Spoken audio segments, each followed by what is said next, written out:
navigating careers in a skills-driven future.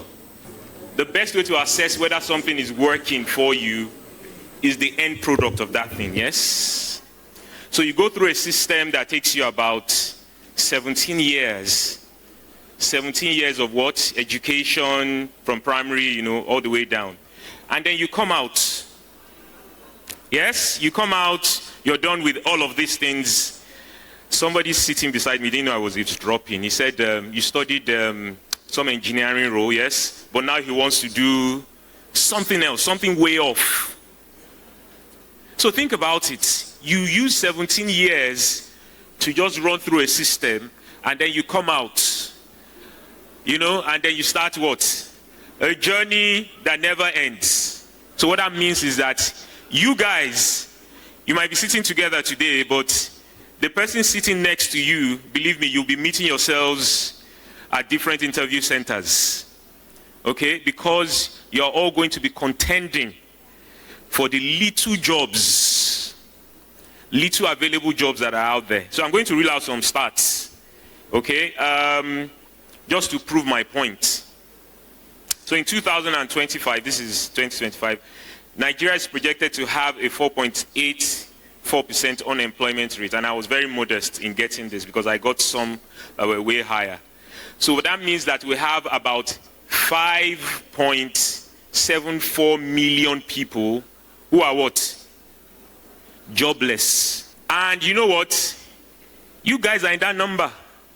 And nobody can stand up now and beat his or her chest unless maybe your parents, maybe they have their own company they run, and they're going to bring you on board. Nobody can beat his or her chest to say, I'm sure that once I'm done with service, I'm getting a job. Can anybody do that? But we all know what it is like out there. The hustle is super real. Okay? And another stat says unemployment rates vary across different regions of Nigeria, with the urban areas typically experiencing higher unemployment rates than rural areas. So people in the rural areas are moving to where? They are coming to Lagos to come and fight for the little jobs that we have. So it's a serious issue out there. You see, when you're at this stage, sometimes you don't think about what is next until it's too late. It's rather unfortunate because at this stage, I'm still hanging out with my friends. Oh, we are out of school, we are doing service. It's the reality of the system. I've been there, I've passed through it. It's the reality of the system. Sometimes you can do what is expected of you, but your society is not ready for you. Be ready for yourself. So we are now in a system where your education is no longer enough. It's no longer sufficient. So what I'm trying to say is that we are in that system that is unfortunately not working for most of us. Yeah, not just in the education sector, but in several sectors as well. But the reality of the matter is, let me give you a simple analogy. You have to roll up your sleeves, pull up your socks, because out there it is very tough. Okay, so you are in that era which is what I'm speaking about today, where you also have to develop your skills beyond your certificates. Because most of you think that your certificate is enough. Unfortunately, it is not, and it is the truth. I'm a recruitment consultant by profession, so it means that every day, Monday to Friday, I am interviewing. I'm hiring for one role or the other across the nation, sometimes outside. So you can imagine when I see, young people like this who feel that, oh, once I have my certificate, I'm done. Let me just go out there and go and nail it. I'm sorry to burst your bubble. It's not going to work. It's not going to work. We're in a skills-driven economy as we speak. And what does that mean? It means that your certificate will no longer alone be able to do the job. Okay? And beyond skills, we talk about artificial intelligence these days. Okay, so if you're at my level, 10, 15 years of work experience, what they are telling us about AI is that AI is coming to take our jobs. So you need to understand that in a skills-driven economy, which is what I'm speaking to this afternoon, now you need to upskill yourself in other areas. Hard skills, soft skills, digital skills. You know, so AI is coming to replace humans. That's what we've been told. But by 2030, listen to this, by year 2030, 170 million new jobs would have been created.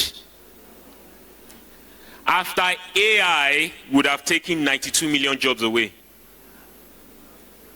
So some jobs are going to become obsolete. Some jobs that we do that are very routine. You know what ChatGPT is doing right now, yeah?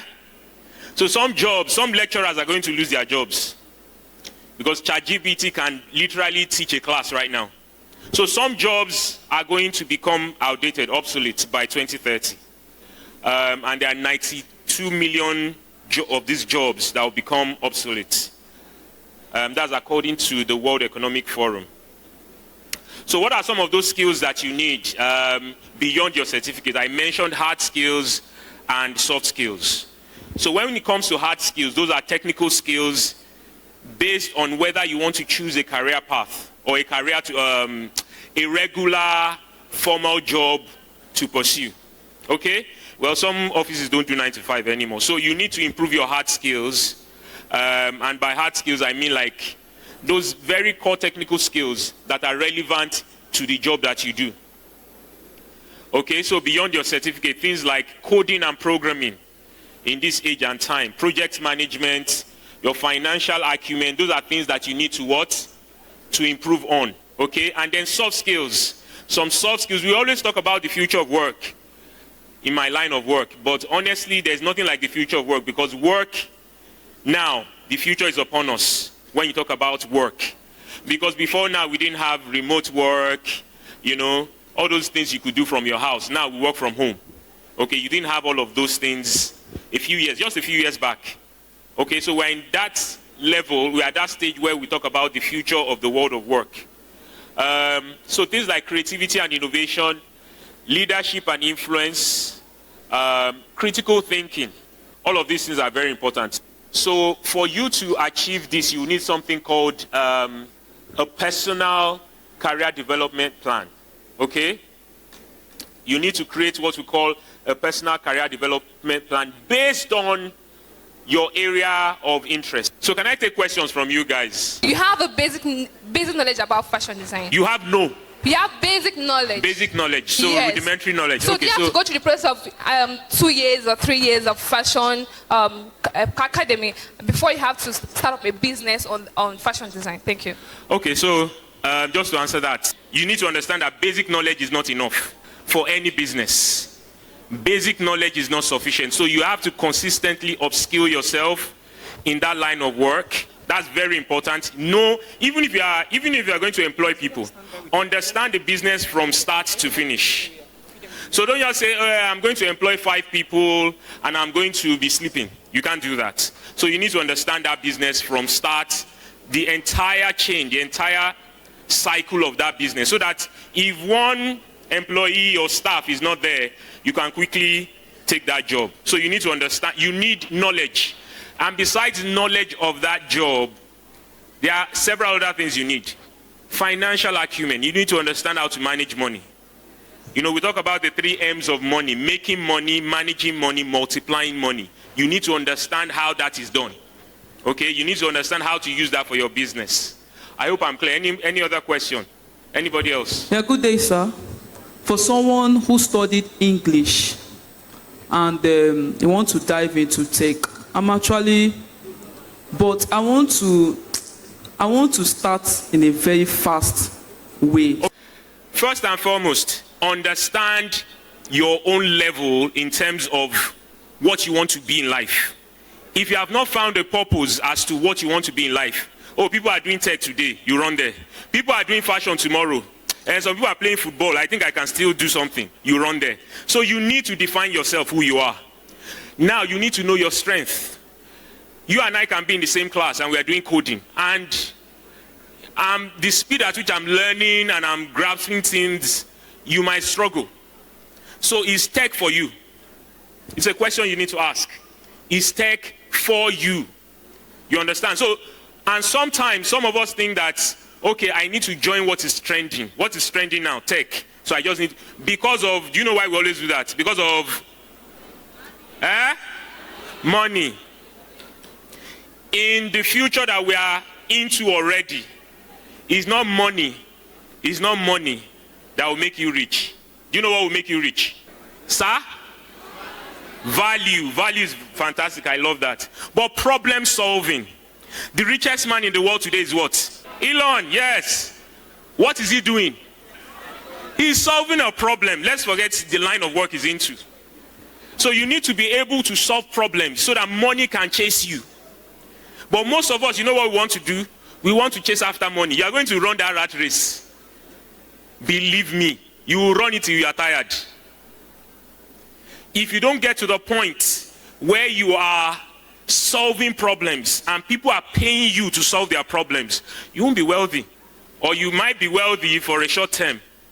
You have to be able to solve a problem. Solve a problem at work, solve a problem in your society, solve a problem like BBM is doing right now. You need to be able to look for those kind of platforms to solve problems. And then money will run after you. It's as simple as that. Okay, any other question? How do you pitch yourself as a startup founder? So how do you pitch yourself? It's as simple as knowing what you do. Okay? Because you also need to understand that pitching is not just pitching for the sake of. There are many things that go into pitching. And all of them come up under what you call preparation. Because your pitching is an opportunity. You need to be prepared. If you are not prepared, when that opportunity comes, you won't be able to take it. If you are not grounded in that work, if you are doing it because your friend is doing it, if you are doing it because your dad passed it on to you, you might not necessarily succeed. You might know your pitch might just be a pitch on paper. So thank you very much. A round of applause for Mr. Olushola, please.